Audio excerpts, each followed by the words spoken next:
তার দুইটা নাম বলেছেন, আজিজ আর গাফুর। আজিজ মানে বিরাট ক্ষমতাবান, তিনি যদি প্রতিশোধ নেন কেউ তাকে ঠেকাইতে পারে না। আর গাফুর অর্থ যত বড় পাপ বান্দা করুক না কেন আল্লাহ পাকের ক্ষমার মাত্রা তার চেয়ে বড়। ইয়া রাসূলুল্লাহ, তওবার মতো তওবা করার কারণে গাফুর নামের উসিলায় আল্লাহ পাক করে মাফ কইরা দিয়েছে। এখন আপনার বিশিষ্ট বিশিষ্ট সাহাবীদের পাঠাইয়া ওই যুবকরে পাহাড় থেকে নামাইয়া আপনার দরবারে আনিয়া আমি জিব্রাইলের মুখ থেকে যা শুনাইলাম, যুবকটারে এভাবে শুনাইয়া দেন সুসংবাদ, নইলে তো কাঁদতে কাঁদতে শেষ হয়ে যাবে। আল্লাহ পাকের নবী হযরতে আবু বকর, ওমর, উসমান, আলী এই ধরনের শীর্ষস্থানীয় বিশাল বিরাট একটা জমাত, বিশাল বিরাট একটা দল গঠন করলেন শীর্ষস্থানীয় সাহাবীদের নিয়ে। তার মধ্যে আবু বকর, ওমর, ওসমান, আলীও ছিলেন। এই বড় বড় সাহাবীদের পাঠাইয়া দিলেন, যাও পাহাড়ের চূড়ায় উঠিয়া ওই যুবককে কোলে তুলিয়া সসম্মানে আমি নবীর কাছে নিয়ে আসো, আমি আল্লাহ পাকের পক্ষ থেকে ওরে ক্ষমার সুসংবাদ দিয়ে দিব। ওহুয়াল গফুর, ওহুয়াল আজিজুল গাফুর। তবে একটা কথা স্মরণ রাখতে হবে, যত বড় পাপ করি মালিকের কাছে মাপ চাইলে মালিক মাপ করবে, তবে দুইটা, আরো একটা মোট তিনটা আল্লাহ মাপ করবে না। তিনটা গুনাহ কাঁদতে কাঁদতে তওবা ইস্তিগফার করিয়া কাঁদতে কাঁদতে চোখের পানি নিঃশেষ করিয়া যদি রক্ত কান্নাও শুরু করি আল্লাহ মাপ করবে না। কয়টা পাপ? তিনটা। একটা হলো শিরিক, আল্লাহর সাথে যদি অন্য কাউকে শিরিক করে আল্লাহ মাফ করবে না। দুই নম্বর হলো পরের হক, জায়গা জমিন খেলা, এগুলি নাই মনে হয় এলাকায়, আই খেলা, কাগজপত্রে ভেজাল লাগাইয়া, দলিল খতিয়ান পর্যায়ে গন্ডগোল লাগাইয়া দুর্বলের সম্পদ নিজে খাওয়া এই মানের লোক আল্লাহর ফজলে এই গ্রামে নাই। সব জোনায়ের বুগদাদি, এই এলাকার সব জোনায়ের বুগদাদি আল্লাহর ওলি। আজ খেলোনিয়া পাটি নাই, পরের হক যারা খায় এই গুনাহ কিন্তু আল্লাহ মাফ করবে না। শিরকের গুনাহ মাপ নাই, পরের হকের গুনাহ মাপ নাই। আরেকটা হলো যেই কুলাঙ্গার সন্তান মা আর বাবার মনে ব্যথা দিল, মা বাবা মাফ না করলে ওই কুলাঙ্গার সন্তানকে আল্লাহ মাফ করবে না। তুমি যতই তওবা করো, ইস্তিগফার করো, হাদিসে পাকের মধ্যে আছে সবে বরাত, সবে কদরের মতো বরকতময় রজনীতে যদি মুনাজাতে চোখের পানি ছাড়িয়া কান্দো, মা আর বাবার কাছে গিয়া যদি তুমি আপোষ না হও, তোমার মা বাবা তোমারে মাফ না করতে আল্লাহ তোমার সবে কদরের মুনাজাত কবুল করবে না। শিরকের গুনাহ মাপ নাই, পরের হকের গুনাহ মাপ নাই, মা বাবার বদদোয়া এটাও মাপ নাই। এজন্য শিরক থেকে এক নম্বরে তওবা করতে হবে। পরের হক যদি আমি খাইয়া থাকি, নিজ ইচ্ছায় যার হক তাকে বুঝাইয়া দিতে হবে। ব্যাপার হননি আপনারা?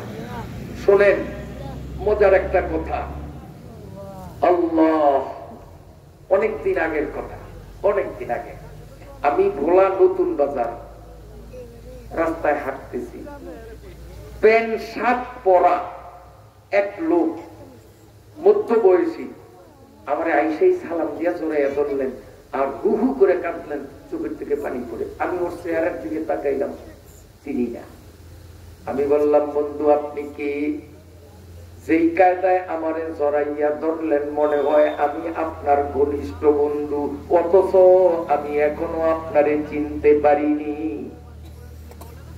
ওই মধ্যবয়সী মানুষটা কোনো কথা না বলি আমাকে তাই না নিয়ে গেল রাজাপুর হোটেলে, নতুন বাজারের রাজাপুর হোটেলে ঢুকাইল আমাকে।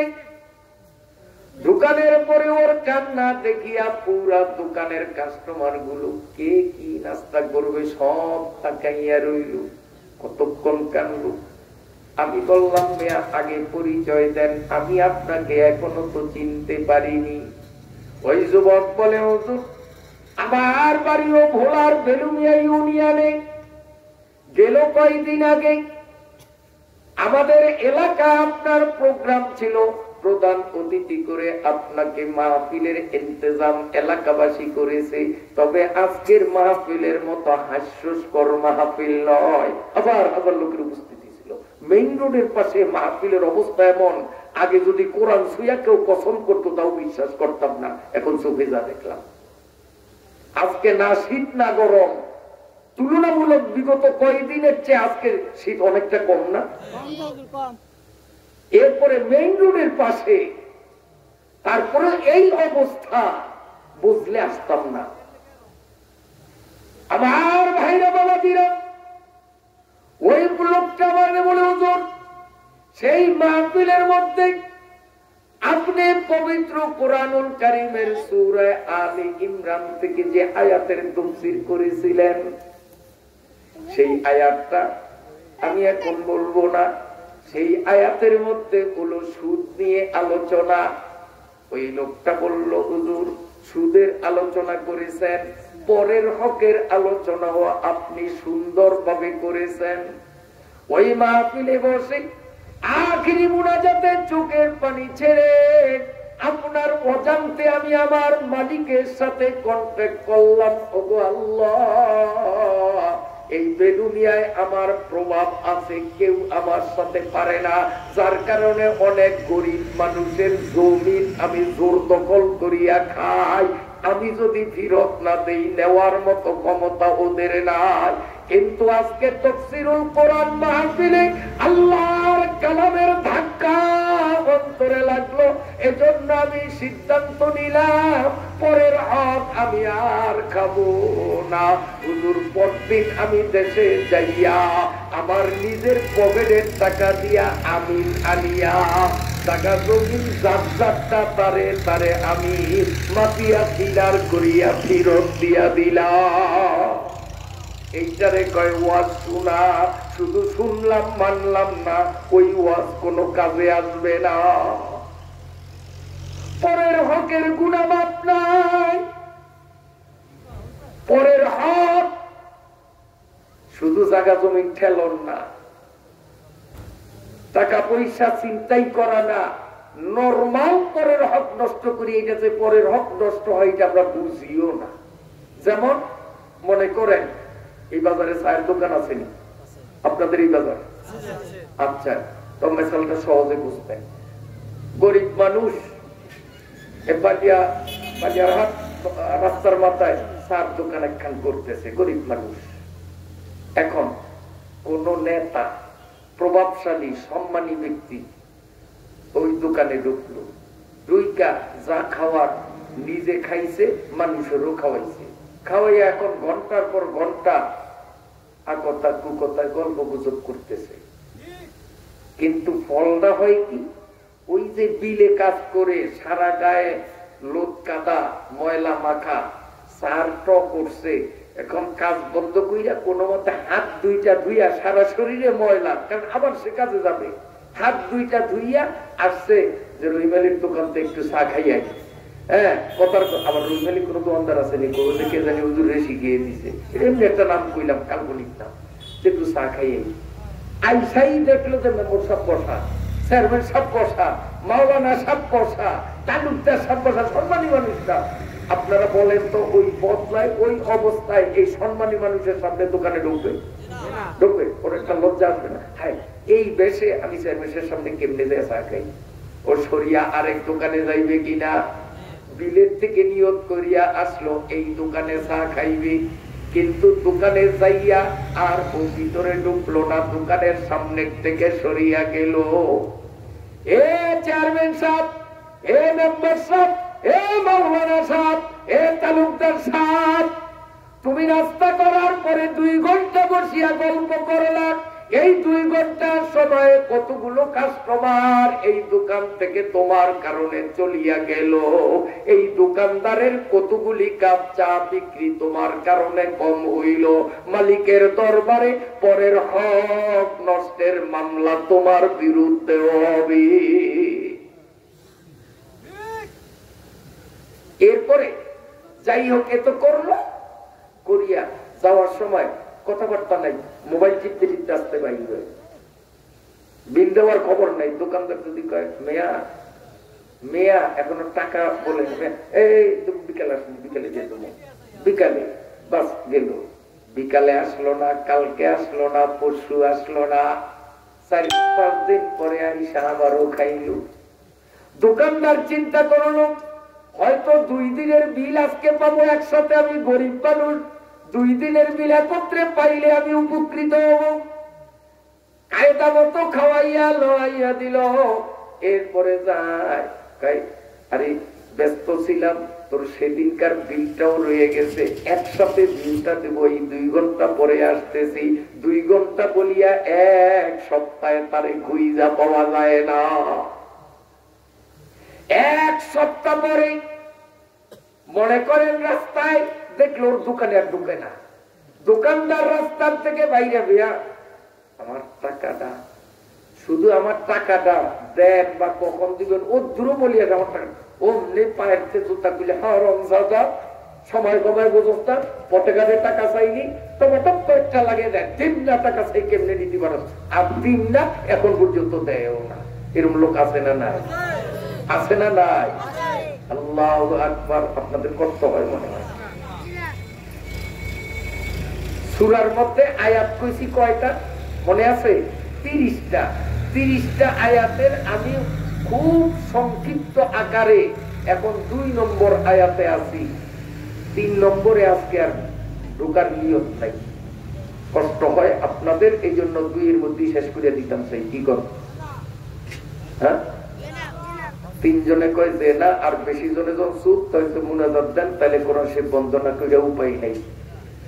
কারণ আপনাদের কষ্ট হয়। আপনাদের যদি মতামত থাকতো শোনার, তো আমি 30 আয়াত শব্দেই শুনাইতাম, কিন্তু আপনাদের 2 আয়াত শুনছেন, এতই কষ্ট হয়। আর 1 আয়াত শুনানোর একটা আশ্বাস দিছিলাম, তাতে 3-4 জনের শোনানোর দিলেন আমারে, আর বাকিরা চুপচাপ না, মুনাজাতটা আরো আগে দিলেই ভালো হইতো। আচ্ছা, আপনাদের কাছে আমি একটা কথা জিজ্ঞাসা করি, আপনাদের এখানে যে আল্লাহর বদলে একটা মাদ্রাসা হইছে, ভালো হইছে না খারাপ হইছে? এই মাদ্রাসার এই যে ছোট্ট বাচ্চারা যে এখানে তিলাওয়াত করলো, আমি তো আশ্চর্য, এত ছোট্ট পোলাপাই এত সুন্দর তিলাওয়াত, নিশ্চয়ই ওদের শিক্ষক জানি কত যোগ্য। বৃক্ষ তোর নাম ফলে পরিচয়। ওই পোলাপাইনের তিলাওয়াত শুনলেই বোঝা যায় যে এদের উস্তাদ কত যোগ্য, আর উস্তাদদের শ্রম পাঠদান নিখুঁত এবং একেবারে সঠিক। এটা ওই তেলাওয়াতের মাধ্যমে কিন্তু আমি বুঝছি, আপনারা কি বলছেন জানি না, ঠিক আছে নি? এমন একটা মাদ্রাসা এখানে হইছে, ভালো হইছে না খারাপ হইছে? হ্যাঁ, এই মাদ্রাসা স্থায়ী হোক, কিয়ামত পর্যন্ত থাকুক, এটা আমরা চাই, সবাই চাই। আরেকটা জিনিস, বিভিন্ন জায়গায় মাদ্রাসা লেখাপড়ার কার্যক্রম শুরু হওয়ার আগেই কিন্তু বস্তা আর সালানিয়া কালেকশনের জন্য দৌড়াদৌড়ি, চুরাচুরি। আর আপনাদের এই মাদ্রাসায় নাকি কোনো কালেকশন হয় না। আলহামদুলিল্লাহ, তাকওয়ার উপরে অটল থাকিয়া তারা এইভাবে তাওয়াক্কুলের উপর অটল থাকিয়া চালাইতেছেন। তো হুজুররা যেহেতু চায় না, এটা হুজুরদের কাজ হুজুররা করছে, তাতে আমাদের এলাকাবাসীর কি কোনো কাম নাই? নাই, কোনো কাম নাই। না খোঁজনিয়ারে বেশি দিতে হয়, না খোঁজনিয়ারে বেশি দিতে হয়। এই জন্য এলাকাবাসীর কাম হইল, এটা কিন্তু হুজুর আমারে কয় নাই, এটা আমার ব্যক্তিগত, আমার তরফ থেকে আমি আপনাদের বলি, আপনারা মাঝে মধ্যে হুজুরের সাথে দেখা হইলে, হুজুর বোর্ডিং এর কি অবস্থা, শিক্ষকদের বেতন বেতন কি বাকি আছে না সমান সমান আছে, একটু খোঁজ খবর নিবেন। পয়সা দিতে পারেন আর না পারেন, তো তাতেও হুজুরদের মনে একটা প্রবোধ আসবে যে না এলাকাবাসী আমাদের নিয়ে ভাবে, আমাদের নিয়ে চিন্তা করে। পারবেন না এটা? এরপরে যাদেরকে আল্লাহ পাক সমর্থবান বানাইছেন, আপনারা হুজুররা না খুঁজলেও মাঝে মধ্যে যখন